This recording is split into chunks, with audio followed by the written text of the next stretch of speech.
پرسپولیس این فصل کار خیلی خوب و اروپایی طور که انجام داده تا دقیقاً بازی رو تموم شد شبش اولین خرید، روز بعد همینطور خرید بعدی. یعنی ببین من میگم یه سری وقتا توی تیمی که میخواد قهرمان بشه شخصیتش از تو فصل نقل و انتقالات شکل میگیره. تو با اون خریدایی که انجام میدی ترس میندازه تو جون رقبات و خیلی تأثیر گذاره. واقعا تو وقتی که نقل و انتقالات خوب شروع میکنی، میای در روزهای اول کل بازیکنای خفن مارکت رو جارو میکنی، این باعث میشه که تو در واقع چیکار میکنی؟ گام اوله رو محکم برمی، با یه شخصیت خیلی خوب میری تو بازی‌ها.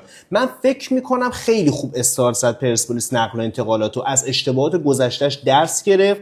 بسیار بسیار خوب بازیکنایی که لازم داشت رو جذب کرد و این باعث میشه که الان فصل جدید رو چقدر با یه شخصیت خوب بیاد تو بازی‌ها و این دقیقاً کاری که فصل گذشته هم تراکتور انجام داد. همه اینا باعث میشه من فکر بکنم شانس اول قهرمانی همین الان که فصل شروع نشده بی برو برگرد پرسپولیسه.